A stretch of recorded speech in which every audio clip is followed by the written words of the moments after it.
So what happens when you have a lot already in your to-do list? I got to pick some things to do first. I just got to do She just it. does more. I just do it. So like you look through that list and you prioritize it, Mm. like what you want to do for the day, What I need to do. what you need to do for the day. Not, yeah. Because I've tried the to-do list method. I have Mm. like a whole like Jira board and stuff, or Trello board, and like it just keeps piling up. Yeah. And I look at it and I'm like, yeah, this is not it. I tried your method too. And then I remember like I failed. Like the first hour that I chose to do that thing, Yeah, I just couldn't do it. it's like a lot of discipline, right? Like, Yeah, it is. Yeah. It's also a lot knowing about yourself. Like, Yes. will I yeah. want to do this at like after lunch when I can't even think? Yeah. Yeah, Or Yeah. like, or will I, want to do this first thing in the morning? Yeah. It's like, no.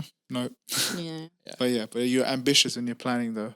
You're like, Mm. oh, if I actually get it done by 10, 12, I can easily do this. And then I can have the rest of the day just to do my own things. And then it's like 6 p.m. You're like, I didn't even do the first one. Yeah. Like I'll just make sure the things that I need to do that day, I'll do it. Yeah. And I'll nice. prioritize in the order that I know I can definitely get it done. Yeah.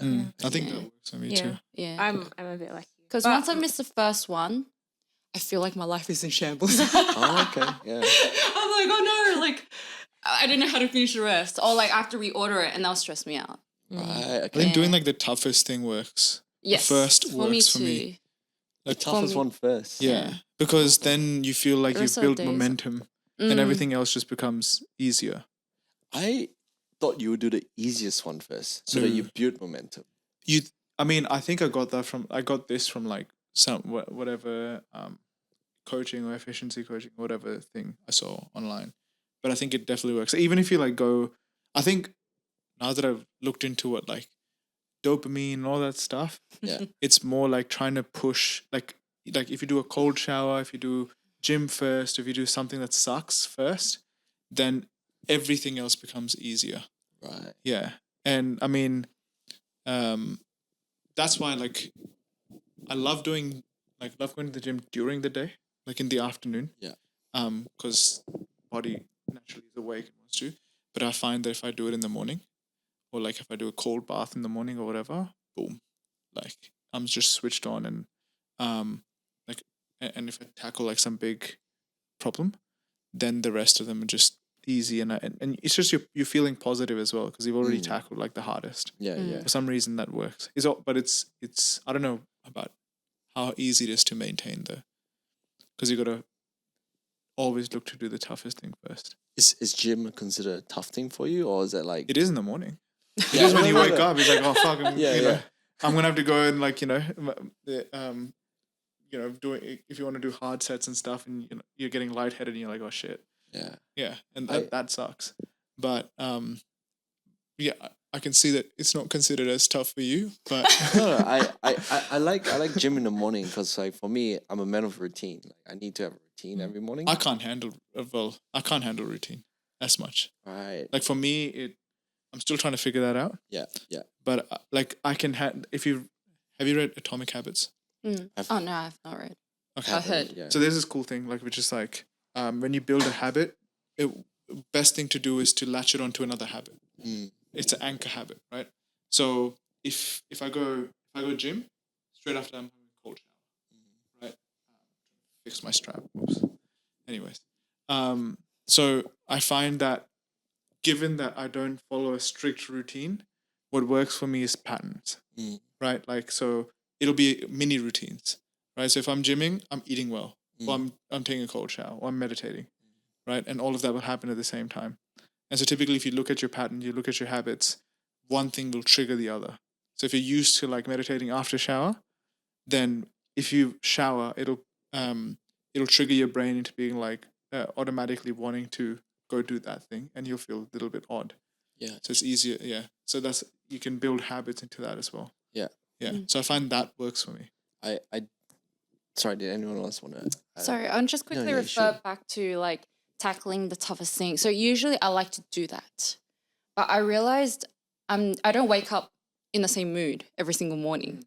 So sometimes if I know like today's just a blah day, maybe I'll tackle the easiest thing. Easiest, yeah. And I won't force myself to do the toughest. Yeah. Yeah. That's true. That's all I want to say about that. No, that's good. Just do the dishes. Yeah, even that makes me happy. Yeah. Yeah, no, it starts It's you like, off. it's done. Yeah, it starts you off. Yeah, it's done. Yeah, exactly. Yeah, I like that. So I'm Singaporean. So I did 2 years of my service. Yeah. I think for me, the 2 years national service is the most transformative years of my life because that taught me a lot about routine. And I realized I'm a person of that needs routine. Otherwise, everything goes out of whack for me. So for me, gym in the morning, then 9 to 5 is work, then work hours after. That sort of routine helps me be very successful in my week or in my day. Now I can do whatever I want to do in that 9 to 5. I can I don't need a specific order of things to do. I just need to get them done. But I need to have the gym in the morning. I need to have breakfast right after. But once I have that, then 9 to 5 is for work. Everything else it falls into place for me. And I know it's not for everyone, but that's when I realized, that's it for me. I need to have this routine. Otherwise, if I fall out of this routine, if I go on a holiday and I come back, it takes me a long time to get the engine started again. Yeah. That's why I think for me, it's very important. Yeah. Don't like holidays. I don't take holidays. Yeah. I don't enjoy taking holidays. Yeah, because then when you're there, you're like, oh god damn, I'm not gymming. Oh, I'm not. My routine's breaking. And then when you finally can relax, you're back. Yeah, exactly. Yeah. Yeah, and you're like, shit, I gotta restart everything again. Yeah. What about for you, Caroline? I think I'm a bit like you. Depends on my mood. Which one of the three? I know. She's looking at me. Yeah, depends on my mood when I wake up. But usually from 9 to 5, I try to get as much done as possible. I think for me, what I had to say to myself as well was I'm not going to be the same every day. And I had to be forgiving to myself if let's say I don't complete the first 5 priorities that need to be done that day. And you just readjust the next day. Yeah. And it's not the end of the world. Yeah. I think that's one of the things that was going through my head as well, which is I think it's more because I'm not perfect, right? So it's it's being harsh with yourself. Yeah. So if I plan something, then I want to do it, and and if I don't do it, then I'll be too harsh. And I think that's what throws things off. So I think if you can relax and just be like, okay, it's fine. Yeah. It's but if you think of everything as a failure, that you're oh, you didn't do it. Yeah. Damn, you just failed all the other time boxes. It's that you had negative done. spiral. Right. Yeah, exactly. And that's why I think that's why the routine thing. I think there's definitely routines in my life, right? But it's committing to this time. It just feels stressful because it's I feel like I'll be harsh if I can't do it or if I don't make it. Right. Yeah. I think that's more. No, that's interesting because I don't feel that. Yeah. For me, it's if I don't, that's all right. I'll just do it tomorrow. For me, it's if I'm committing to it, I have to do it. Yeah. Okay. That's really good. Yeah. Well, I don't know. So very different. Very different. Yeah. It's a balance, right? You gotta. So yeah. Yeah, I see. Oh, interesting. Yeah. Oh, good. I don't even remember the original question. Neither. What was the most interesting interview question you asked? what? Oh, shoot. I think that was 2 questions ago. So, what would you say is a piece of advice you give to someone who's, totally lost? They don't know what to do. They're entering the workforce. They just graduated, but they don't really want to go down that garden path of what they studied. What would be a piece of advice? I think there's so many options, Yeah. it would be good to draw a good old brainstorming mind map. That's such a teacher in you. Yeah, it is. I love mind maps. I think it would be good to have a perspective of all the different kinds of possible jobs that you would possibly like. Yeah. And then you can kind of narrow down some options. Yeah. It's not I used this before, but I think that would be a good way to start off with. Yeah. I don't know, you guys? I think for me, based off the last one as well, we were talking about uni. As an example, didn't like engineering for 2 years, right? But my perspective changed in 3rd year. It's not I loved engineering after. It's more that I was if I can learn this and if I can solve these problems, then I can solve nearly most problems out there. So So I think it's sort of what I said prior was like sometimes you don't have you're not able to do or try out things that you definitely know that you'll like, or you might have not have any clue about what you like. But it's like whatever's in front of you, see what you can do about that, right? So like with engineering, it was like, oh, can I become a good learner? Because I can then apply that to whatever I do want to do or like, and or can I become a better problem solver and stuff? And having put even more effort during that time, and in my thesis and stuff, that actually, I have one of those like movie stories of how I got my first job, right? Just because I just focused in on what I was doing at that point and put all my effort into that. And then one thing led to another. Doing thesis, midway, like 6 months into a year long thesis, supervisor goes, oh, we don't actually have any data for you to work with. So, and he's meant to provide the data. So he's like, oh, we'll have to look for another company to give us data, which what he meant was you, because then you have to repeat the thesis. Yeah. So then I did. I just friend of a friend. And they got me talking to this company, took the data, focused in, learned a new thing that I didn't know before, which was machine learning, and then gave in this thesis, did well or whatever. But then that went to the company that I did it for.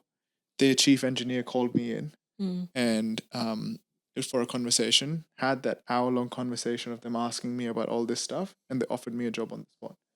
Right. Yeah. But I didn't even know I wanted to do data science. I didn't know, like, it was just because I did started engineering because I was like, oh, sounds cool, and I'll learn how things will work.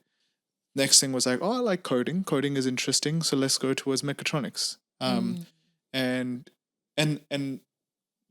slowly came across machine learning, went data science, and now and throughout that I was like, I'm interested in business strategy. So now I'm going into a job that does business strategy and data science. So I think it just sort of pieces together as you go. As long as you just keep doing and trying to Keep take learning. steps for and like just keep. If you're learning how to swim, you gotta have to flail in the water first, and then slowly you're like, okay, if I flail this way, I'll move forward. So I think that's pretty much what what made sense to me. Yeah. I want to like quickly comment. I thought of this just then, but also like when you're lost, maybe also think about things you like. Yeah. Because some people focus on either expectations placed on them by, let's say, parents, or like by people around them, what they're doing. Society. Yeah, and that can change. Like that can maybe like draw your attention away from maybe what you actually like. But I know there are people who like are completely lost. Like I don't know what I like and all that. Yeah. I will say that, not to like refute that, but like if you turn a hobby into a career, it might not be enjoyable anymore. That's true. Yeah. Because back when I first started uni, I was only doing science. And then, oh, this is embarrassing, but actually, I'm not embarrassed. Wong Fu for life. I liked Wong Fu, and they were filmmakers. They're filmmakers. You guys know Wong Fu? Yeah, of course, yeah. And I was To my like, child, I'm going to be a filmmaker. So then I did film studies, and I found out I didn't really like it. So I don't make films. Yeah. But I mean, you tried it. I And tried. now you know you don't like now it. I know. So I would never turn a hobby into a profession. So Fair enough. if you like something, it won't necessarily be a good career path anyway. I think it does. It doesn't. If you like something, it doesn't necessarily mean you're going to definitely enjoy doing it all the time. Yeah. But it doesn't also like coding. If I liked, like points, I'm just frustrated. Just debugging. Like I don't want to code anymore. Like even if I like it. So I think there's definitely, regardless of whatever it is, there's still going to be points where you're not going to want to do it, or like you're not going to always be passionate about it. I think that's the one thing I've also learned, which is I don't know if there is certain things out there that you'll always just love doing and you'll be great at. Because that's what like the first thing is like, oh, you find your passion or whatever. First thing is like, oh, it's going to be something that comes easily to me. I'll be great at it, and I'm going to love doing it. That's typically what appeared in my mind. But then I think I realized that regardless of whatever it is, unless you're a prodigy, you're gonna have to put time and effort into it to become good at it. Definitely. Yeah. And proficiency also drives your interest, right? If you are better than other people are doing it, or if you're just good at doing something, then you're gonna be more interested in doing it, right? Yeah. So I think a lot of the times it's like the chicken and egg, which Yep, is definitely. like, so yeah, I don't know if there's ever going to be something that you're like, oh, I can't breathe without this thing. I want to do this 24/7 in my life. Yeah. If there is, I'm wrong. I wish I had that. My approach is a bit different. Like, I think when I was helping out some uni kids figure it out, I told them that, like, my framework was like, if think of it as like a triangle, right? You can put it into three key things that might be important to you. Is it money? Money being, do you want to earn a lot of money? Do you have like a certain sort of lifestyle that you're trying to achieve, so that doesn't matter what you work, as long as you made a lot of money, you'll be happy. The next one is power. Like, it doesn't really matter about how much power, how much money you make, but as long as you're in a position of authority, you'll be happy. Great. And the next one is passion. Doesn't really matter about how much money you make. Doesn't matter what position of your status or where you're at. But as long as you do what you love, if that's what you're looking for, then that's the sort of like the areas of careers you want to look at. So I think this is where I always start them off, is figuring out, where are you in this triangle? Like, what do you want to look for? Then the next thing you got to aim for is, okay, like, what sort of careers, what sort of jobs gives you one of those three, or wherever you fit within this triangle, right? Because if you want money, there's a lot of jobs that doesn't require a lot of degree or anything like that. Like a salesperson, they may not need a degree or whatever, but they can be very successful and very rich. They won't need to climb up the ladder, but they can still make a lot of money if they hit their quotas and things like that. So once you start figuring out where you are in this triangle, and then you start breaking down into sort of careers within those space, then you can start working towards them. So for me personally, it's a bit more, I like money, but I think I'm more aligned to like passion as well. So for me, my passion is around, like, I like being in the tech industry, but I want to figure out, I actually want to be more technical, but I don't want to be like coding specific technical. I want to be more maybe architectural technical. So I want to know how solutions fit into an organization and solve the problem that way. But I didn't start my career there. Right? I started my career in the CRM space. And then from there, I decided, okay, if I want to be more technical, CRM falls into what's known as like a SaaS space. So there's like SaaS, there's PaaS, and then there's IaaS. That's just like intact sort of the hierarchy.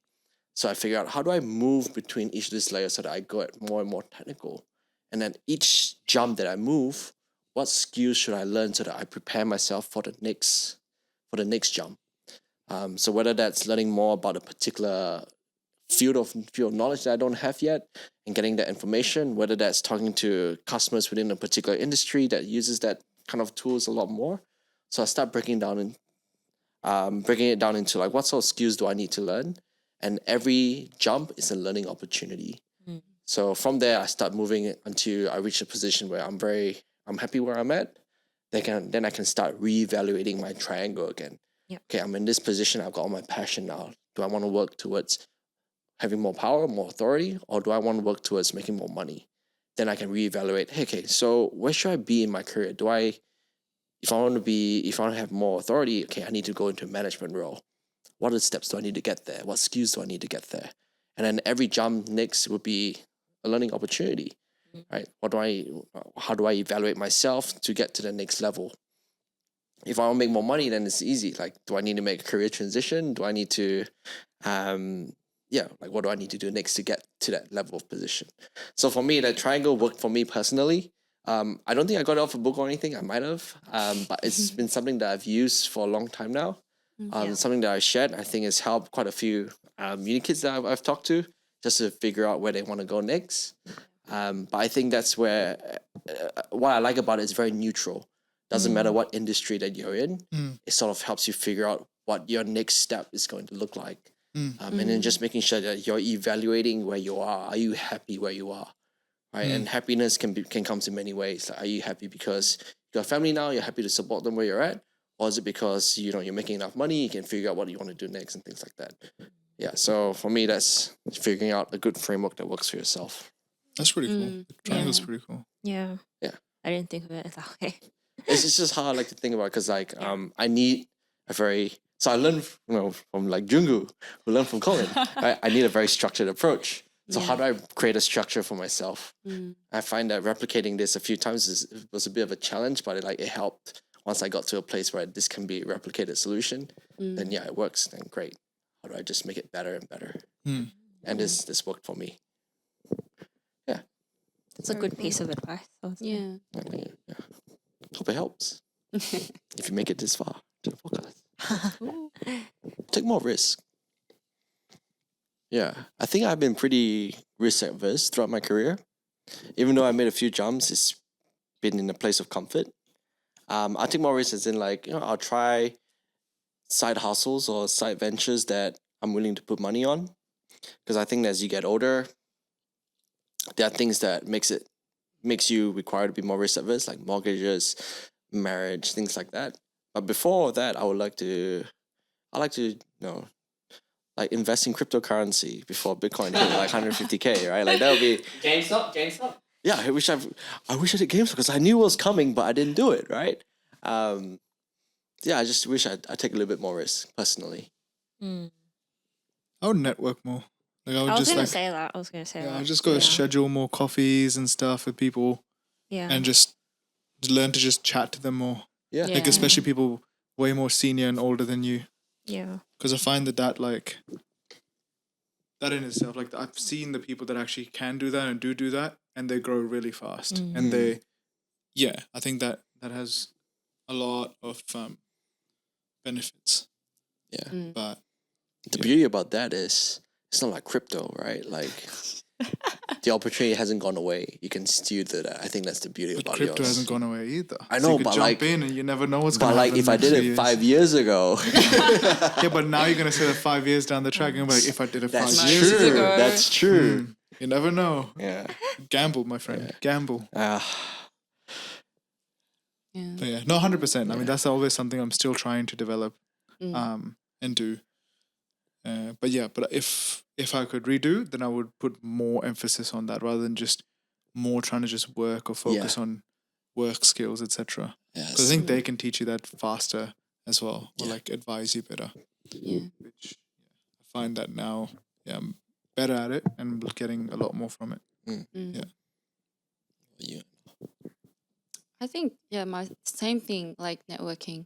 And I feel like I like to be inspired by people who have more experience than me and really learn from others. Yeah. Yeah, because I feel like you just never can learn enough. I also want to add, I also like learning from people who are new to the industry because they see things in Perspective is Yeah. completely different. Shed a Yeah. new light. Yeah, and it's so interesting. So you stand on the shoulder of giants, but the people who are new, man, they come with a whole different thought. That's why I love working with you, the next generation, because they're so fresh. Yeah. Sorry, I just wanted to point it out. Yeah, so if you're new, just ask questions because you teach us as well. Yes, Mm. goes both ways. You remind us as well. Yeah. Yeah. Yes. No, actually, comes back to you, why you're doing it, or or what you saw. Because when you resonate with someone that's coming in, Yeah. Yeah. Yeah. Yeah, well, you can. I agreed with the networking. But I just want to add that, you know how you mentioned a side hustle or something and taking risks? Well, this podcast is kind of like a risk. This is like a passion project in the making. I'm starting a few podcast too. years. Let's go. I had the idea for a few years, but I was always just on the fence about it. But now Good on you. it's That's now it's so up. good. Woo. You can make your dreams come true too. We've been here a Yes. couple of hours and it doesn't feel like it. Yeah. It's actually really fun.